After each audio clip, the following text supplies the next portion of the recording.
पहाड़ियों में एक बार फिर भारतीय जाबाजों की बूटों की आवाज गूंज रही है। हाथों में हथियार और आंखों में दुश्मन का काल। ये तस्वीरें बता रही हैं कि घाटी में दहशतगर्दों की अब खैर नहीं। पुंछ के डेरा की गली इलाके में सुरक्षा बलों ने अब तक का सबसे बड़ा तलाशी अभियान शुरू किया है। संदिग्ध आतंकियों की आहट मिलते ही भारतीय सेना, पुलिस और सीआरपीएफ ने पूरे इलाके को अभेद किले की तरह तब्दील कर दिया। दुर्गम पहाड़ी और घने जंगलों में छिपे दुश्मनों को ढूंढ निकालने के लिए विशेष बलों को उतारा गया है। हेलीकॉप्टर के जरिए कमांडो सीधे एक्शन जोन पर पहुंच रहे हैं ताकि आतंकियों के भागने का हर रास्ता बंद किया जा सके। खुद सेना और जम्मू कश्मीर पुलिस के आला अधिकारी मौके पर डटे हुए हैं। चप्पे चप्पे की तलाश की जा रही है। संदेश साफ है, दहशत की हर साजिश को मट्टी में मिला दिया जाएगा।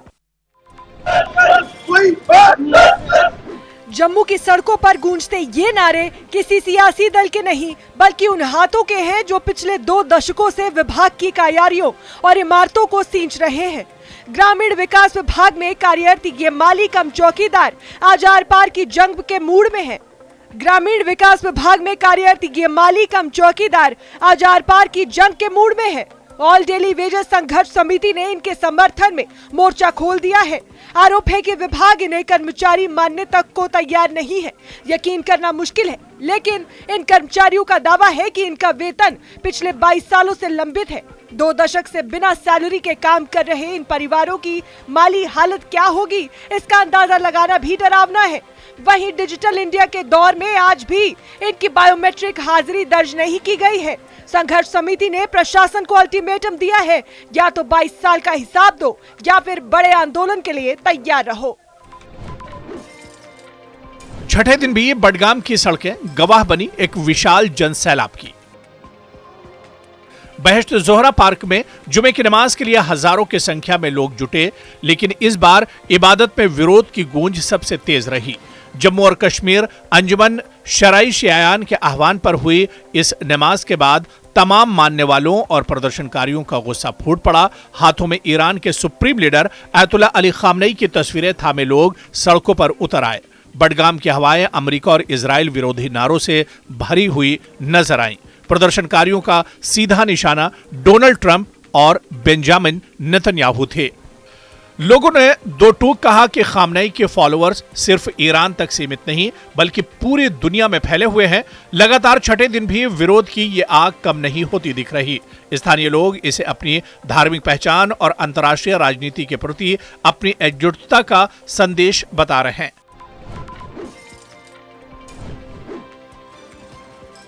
ईरान की जंग का पहला निशाना आपकी रसोई बनी है। युद्ध की आग अभी ठंडी भी नहीं हुई थी कि आम जनता पर महंगाई का मिसाइल दाग दिया गया है। भारत में आज से ही घरेलू एलपीजी सिलेंडर के दाम 60 रुपये बढ़ गए हैं। देश की राजधानी दिल्ली में अब एक सिलेंडर की कीमत 913 रुपये तक जा पहुंची है। महंगाई की ये मार सिर्फ घरों तक ही सीमित नहीं है। कॉमर्शियल सिलेंडर की कीमतों में भी 115 रुपये का भारी इजाफा किया गया है, यानी अब बाहर खाना भी महंगा होगा। जंग की वजह से सप्लाई चेन बिगड़ने के डर से बाजार में हड़कंप मचा दिया है। गैस की किल्लत न हो इसके लिए सरकार अलर्ट मोड पर है। रिफाइनरियों को उत्पादन बढ़ाने के सख्त आदेश दिए गए हैं, लेकिन फिलहाल जनता की जेब पर पड़ने वाला ये बोझ कम होता नहीं दिख रहा।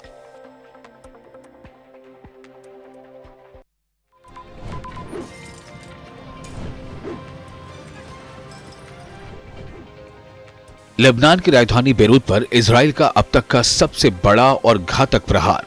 एक तरफ ईरान से जंग की आहट और दूसरी तरफ हिजबुल्लाह के ठिकानों पर इस्राएली सेना का यह विनाशकारी एक्शन। शुक्रवार को दक्षिणी बेरूत के आसमान से मौत बनकर बरसी मिसाइलों ने हिजबुल्लाह के कमांड सेंटर्स को मलबे के ढेर में तब्दील कर दिया। इस्राइल का दावा है कि उसने हिजबुल्लाह के हथियारों के गुप्त अड्डों को पूरी तरह नेस्तो नाबूद कर दिया है। तबाही इतनी भीषण थी कि लेबनान का स्वास्थ्य मंत्रालय अब दर्जनों मौतों और सैकड़ों लोगों के घायल होने की पुष्टि कर रहा है। 2024 से जारी इस अभियान में ये हमले अब तक के सबसे घातक बताए जा रहे हैं। इस्राइल का साफ संदेश है कि जब तक खतरा खत्म नहीं होगा, हमले रुकेंगे नहीं। लेबनान का आसमान अब बारूद की गंध से भर चुका है।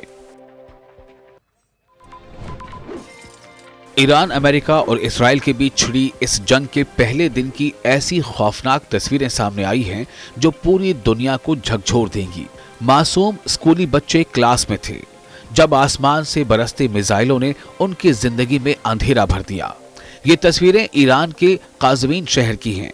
सीसीटीवी में साफ दिख रहा है कि कैसे एक स्कूल के बिल्कुल करीब मिसाइल गिरती है और बच्चों में मौत की भगदड़ मच जाती है।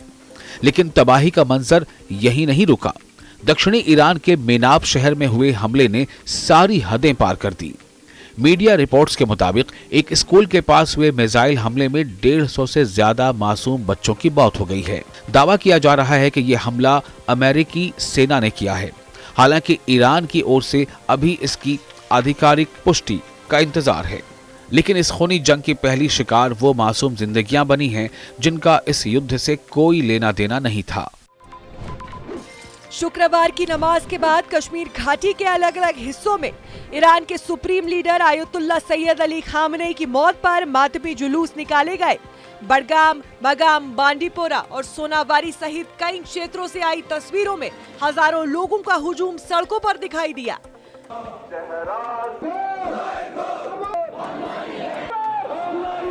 बडगाम में हुए प्रदर्शन में प्रदर्शनकारियों ने न केवल ईरान के लोगों के साथ एकजुटता दिखाई बल्कि अमेरिका और इजरायल के खिलाफ नारेबाजी भी की।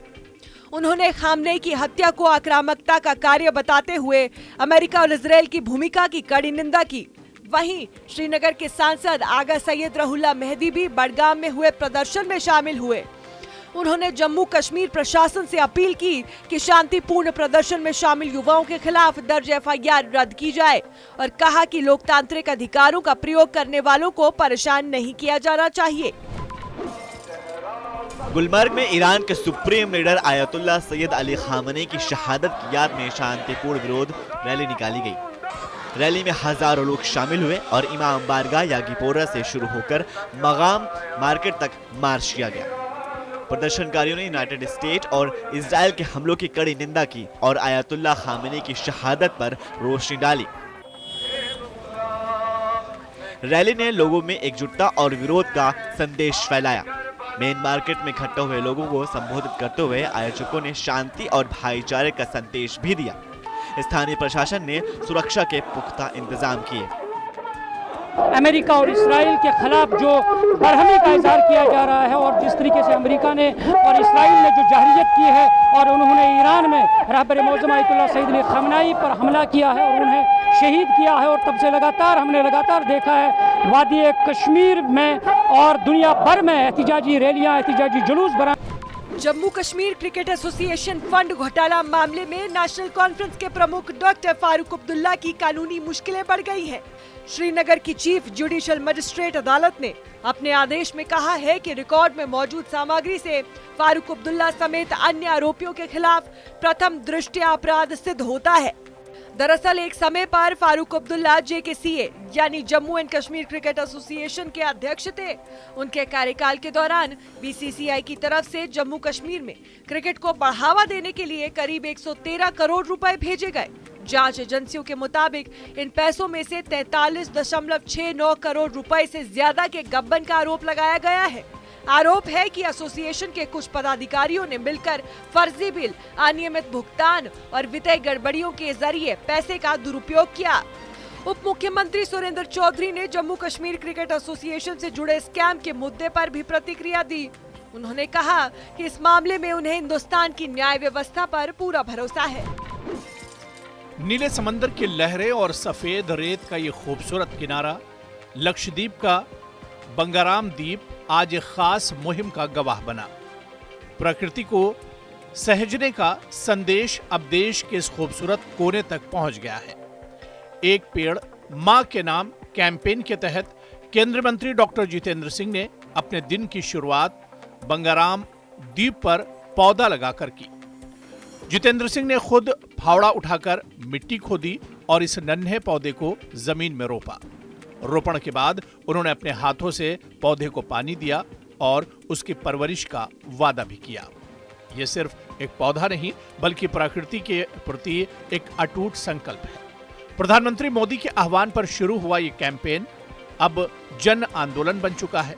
लक्षद्वीप की प्राकृतिक सुंदरता के बीच इन पौधों का रोपण न केवल पर्यटन बल्कि इकोसिस्टम के लिए भी संजीवनी साबित होगा। ढोल की थाप, पारंपरिक वाद्य यंत्रों की गूंज और चेहरे पर रहस्यमयी मुखौटे, ये तस्वीरें किन्नौर के ऐतिहासिक स्थल कल्पा की हैं, जहां 5 दिवसीय रोलाने पर्व का आगाज हो चुका है और आज उत्सव का दूसरा दिन है। शाम ढलते ही जब देवी देवताओं की पूजा संपन्न होती है तो पूरा कल्पा परिसर